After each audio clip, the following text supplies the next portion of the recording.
What up everyone, it's your boy Xmanny87 here bringing you another Marvel Legends video, and what I have for you today is the Marvel Legends Deluxe AOA Apocalypse action figure review. First I want to give a big thanks to Sleepless Nerd 22 for helping me acquire this. Please follow her on Instagram and welcoming her into the action figure community. Link is in the description below. And before I get into everything else, as always, if you could please leave a thumbs up like rating on the video, it'll help show your support for my channel and I greatly appreciate it. Now with that said, let's take a close look at this Apocalypse figure. And I'd like to start off with a quick comparison next to the Hasbro Build-A-Figure Apocalypse, just to let you know what's different and what's new this time around. Majority of the body mold is the same except for knees down on this guy. He has new kneecaps sculpted and lower legs with those new red boots.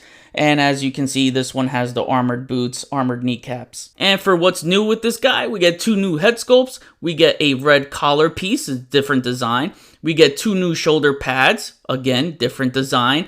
This time to hold the cape, so that is also new. We don't get a belt with this guy because this version didn't have the belt or the tubes that connected to the forearm band. So we do get new forearm bands with this guy. You get those big red and yellow Iron Man looking gauntlets.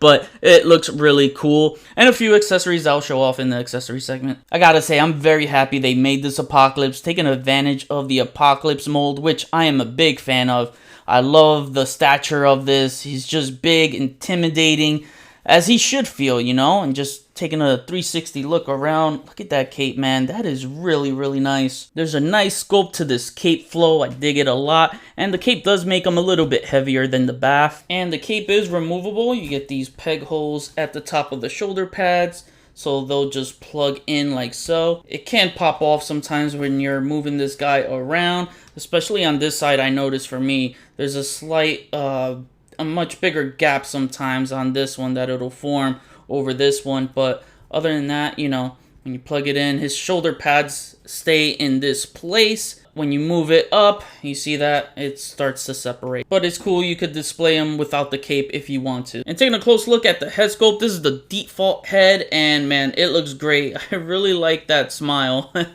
A sadistic looking smile, but also reminds me of Skeletor from He-Man, that type of laugh. So cool. But I really dig the eyes painted in red. There's some shadowing around the eyes, which I think that looks really cool. He's got purple lips this time. You got the teeth painted pretty well on mine. I got some paint chipping right there at the molars. You know, overall, I just really like the expression. You got this blue helmet and is much different from the last one. And the last one had this split in the middle right there. He's got some earmuffs going on right there. Overall though, man, really good looking head sculpt. I'm happy with it. Then looking at the rest of the body, you get that big red collar going around his neck. And you get the shoulder pads which shift up and down. So, you know, you can move his arms freely around when he doesn't have the cape on. I like that nice metallic blue color going on the chest. That looks really good. And you get a lighter blue throughout. And if you look closely, you get this nice shimmer coating across the entire body. So I thought that was pretty cool. I don't see any type of marble swirling except for on his butt cheeks. So, you know, he's got some swirly butt cheeks right there. So I'm very happy with how the paint came out. And you get this red design pattern on his lower torso. And you get these big red gauntlets. Nice sculpt, nice design. You get yellow right there in the middle. That's why I said it looks like a little Iron Man gauntlet he's got right here. He's got gray colored hands this time. Anyway, for the rest of the body, not much else going on. It's a simple design. And he's got these two rectangular designs on his thighs painted in red. Then you got his red boots right here with some silver plating at the top. The feet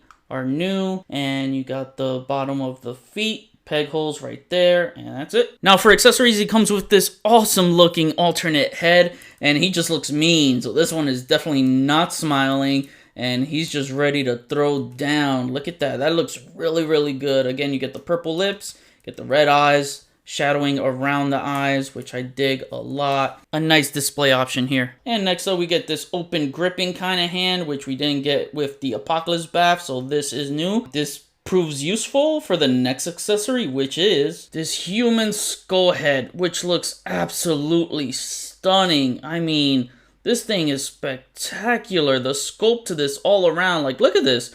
You get two punctured cracks on this skull. Like, look at the job they did there, man. That is freaking amazing. And I know there's some of you out there that say Hasbro always cheaps out on paint apps for accessories, but let me tell you, yo, they did not cheap out on this at all. Unfortunately, there's not a hole there, so you can't put it on any body, but, you know, I'm pretty sure someone could just drill a hole. One of you customizers that are talented, you know, figure something out. This is just cool to have as a regular looking skull, you know, in your dioramas or props, whatever. Anyways, as I mentioned before, this Apocalypse hand can hold this skull, so what I like to do is match the thumb with this puncture right here and the index finger with this top puncture right here. So thumb right there, hope it's coming off camera well, and then right there at the index finger, and you see that? And as you can see, it fits very nicely in his hands. Nice display options for picture taking and stuff like that. And now to have some fun with swapping parts, I took off the bath head and gave this one the alternate head.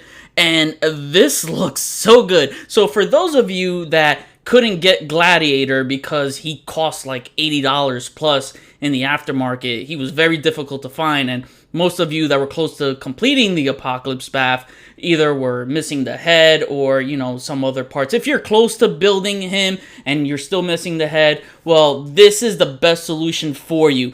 Get this guy for 30 bucks. And you'll have two heads. You'll still have a display for your AOA Apocalypse and your Bath Apocalypse. Honestly, this does not look bad at all. The blue might be a little bit off. Come on, man. I mean, it can totally pass. It looks good in my opinion. So the collar pieces, the shoulder pieces, and the gauntlet pieces are all removable, and this is where swapping parts become a lot of fun. Now, if you want to give your Apocalypse Bath a cape, all you got to do is move the shoulder pads from this one onto this one, and this looks super sweet. And you know what it reminds me of? It gives me the vibes from that X-Men Legends 2 Rise of Apocalypse game. Wow, this just looks stunning. And if you want your Apocalypse Bath sporting the gray hands from the AOA one, you can. I think this looks good since he already has gray in this costume. And if you want to do a full-on swapping with parts, here you go. And if you have the Deluxe Archangel that came with the accessory for the Apocalypse Bath, you can apply it on this one as well. I have the tube connected from the weapon onto his shoulder pad, so I think this is a fun choice to further accessorize your AOA Apocalypse. Now to cover articulation with Apocalypse, just gonna remove the cape since it'll hinder everything, but his head moves up that far, so good amount, you know. It moves that far down, left, right, and you got the arms that move that far up. Hold on, I can get it a little higher than that. There we go. And I was actually able to raise it a tad bit higher, so some impressive range for a big guy. But it moves down all around, and you got the shoulder swivel, bicep swivel, and sadly a single jointed elbow that is not even 90 degrees or past it, but because of this gauntlet, it's so much bigger than the last one. The last one had a better elbow range, not much, but you know, actually it's about the same. So yeah, you know, that's probably the only thing that bums me out for the articulation on this guy. And then you have the wrist swivel and the wrist hinge. You got the ab crunch that moves that far down. That's really good. That far back, you got the waist swivel. His legs move that far apart. He kicks up that high, kicks that far back. Legs rock around. You got the thigh swivel, double jointed knees, and oh, so close to heel to the AOA butt. So impressive for this bulky mold. And he does have a boot swivel this time. We didn't get that with the first one. And his ankles move that far up, that far down, and he has the ankle pivot. Now for some comparisons, here's another look at our AOA Apocalypse next to the Apocalypse Build-A-Figure. Here he is next to this year's Sugarman Bath. Here he is next to the Holocaust Build-A-Figure. Here he is next to Dark Beast. Here he is next to X-Man. And finally, here he is next to the Toy Biz Apocalypse Build-A-Figure. And now for my on the shelf segment, here is the AOA Apocalypse in my Age of Apocalypse / X-Men variants display shelf. I have the AOA villains all lined up in the back with the heroes in the front. It's nice to see how much the AOA display bolstered in less than a year. And now to wrap things up, my final rating is a 9 out of 10. This is a figure that I very much adore. My biggest gripe is the cape falls off way too much, but honestly, if you're able to make or get someone to make yourself a posable fabric cape, that problem will no longer exist as it won't fall off or hinder any articulation. Speaking of articulation, the elbow range is not good at all, but the rest of the articulation is very solid. Plus we get additional points of articulation with a cast swivel on this one. Everything else has great things going on with this figure. We get a beautiful paint job. Apocalypse is one of those big badass villains that can get away with sporting bright colors, and it looks good on him here. The accessories also have great paint apps going on, especially that cracked skull, which is superb and pretty hardcore. The additional hand to go with that skull adds to the display fun factor. The two head sculpts with the different expressions are just spectacular. I had a lot of fun swapping parts between the two Apocalypse figures, coming up with some pretty clever ideas for modifications. You can't have an Age of Apocalypse collection without the man whose name is in the title. Overall, a great and enjoyable figure. I'm a big Apocalypse fan as he's one of my top favorite X-Men villains, and if you are too, then you don't want to miss out on this figure. So now I kick it back to you guys. What do you guys think of this figure? Which X-Men character would you like to see next get the deluxe treatment in Legends form? Comment below, let me know. That was my review. Please follow me on Instagram if you haven't already. Link is in the description below. Get your Marvel Legends AOA Apocalypse figure at Big Bad Toy Store. Link is in the description below. Check out my website, xmani87.com, to view my photo gallery and merchandise. Hit the notification bell so you always know when my videos are up. Share and subscribe if you're new. Enjoy the pics at the end of the video. See you on the next review. Peace.